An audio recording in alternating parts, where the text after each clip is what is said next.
The Revell Enterprise, but first, I was asked to show how I use Tulip. And Tulip is three-dimensional paint, and it's basically, I call it a gap filler. Or, this is need to be used when putty's just a little too much. You just can't, get in there to sand and everything. You just need something just to fill in and then basically paint over. There's really no sanding to it. You just it's not really classified as a putty, so you don't need to sand it. But a lot of times everyone wants to use it out of the bottle, straight out, which sometimes you can, but most of the time you just got to take get your little palette, pour you some on, get you an applicator, metal popsicle stick, toothpick, anything you want.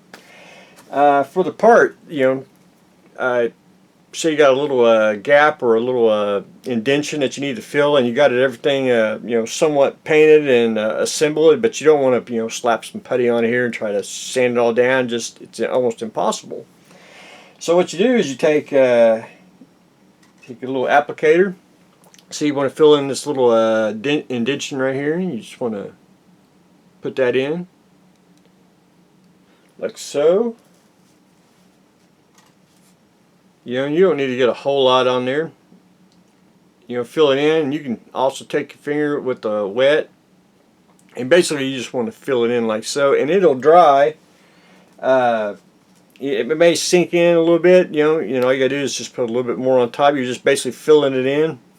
This way you don't have to have putty and sand it, where it's just almost impossible to get. This is for like little things, like for example, airplanes. The wing on the up against the fuselage. So you got a gap, you can't get it.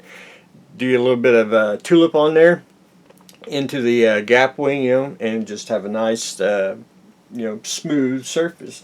It's one of those. It's not putty once you get that out of your head, and it's just a good filler. It's just little things that little pinholes that you can put in and fill. It's just a great tool. But anyway, well, show this part. Say you need to fill that in. So you got that all painted up, and you see a little gap.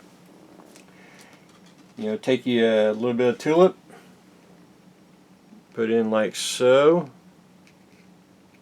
And you can just fill it in, and of course you can clean it up like so, paint it, it's already filled in, and you're ready to go. But anyway, that's tulip, and you can get any colors. Just say you need to match, say you're painting a ship green, you can get your green tulip, match it. You don't have to necessarily. You can also mix paint with tulip to get you the shade you want. There's just so much you can do with it. Just a versatile tool. But anyway, that is how I do tulip. The Revell Enterprise, I got it all assembled. I had to say some colorful words to get it all in, but I did. I got all the wires in. I had to go back in, and I'll show everyone in just a minute what I had to do. I'm basically down to the point now I got to sand everything. If you can probably see the sanding marks on the bottom here, I'm trying to get that sanded. Getting the neck sanded down, because I actually clamped that like over, so I had to get that smoothed down. I've got to sand all this, and then pretty much ready for paint after I get done sanding. This part here is removable, so you can get to the board. And one thing I had to do, and we have to go back to Mr. Instructions here.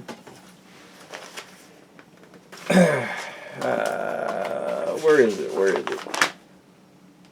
This part, the brackets, I actually had to go back in and break them out to get all the wires and the board to fit in the hole, because it was blocking everything. You can see the wires through the windows, like through the windows here. And the reason is, it's all the little connecting points, which is a plug and play.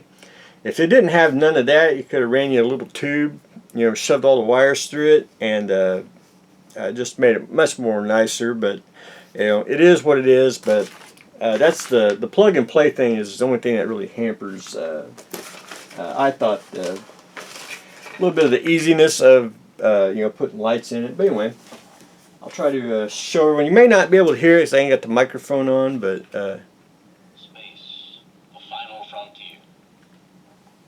These are the voyages of the starship. but it does work. Enterprise. Its 5-year mission. Flickering LEDs to make the engines spin like they normally do. But you probably can see, you might be able to see the wires in the neck. Boldly go where no man has gone before. But it lights up good. I mean, it's really a fantastic, just a fantastic kit. Of course, the Revell one to me needs to be more of a kit bash kit. But anyway, I think it lights up pretty darn slick. So anyway, there's that. And I'm going to continue on getting it sanded, and hopefully within a week we can get the base coat on and probably do a little airbrushing, is what I'm planning on doing next week. But anyway, that is where I am on the Enterprise. But up next, for the build for others, we're going to build the Haunebu. And I own this too, but I have never built one, so it's going to be a first for me to build it. But this kit here, after we get it built, it's going to be painted like in a two-tone gray splinter, so more on that later. I'll probably have to have a picture of what grays to use, but anyway, the Haunebu is up next. And then after that, I'll have an RC car to do, but after the Haunebu, we we'll build some armor. We haven't built, I don't build a whole lot of tanks for people, and that's my two favorite things, tanks and spaceships. So anyway, we'll be building the Leopard 2A6, which that's an old kit there. I don't know if I built one or not, but anyway, we'll be doing that after the Haunebu. So anyway, that's what I got going on today. A little Tulip tutorial, which it's just versatile. You can use it on anything. We're getting ready to build the Haunebu and the Enterprise. I got all the wires in, and we are continuing sanding on it and getting ready for paint. So that's what I got going on today, so stay tuned. That's exciting. Oh, and the teeth. 111 days, over 3 months, and it just keeps getting better. But anyway, that's what I got going on today, so stay tuned for the next exciting episode.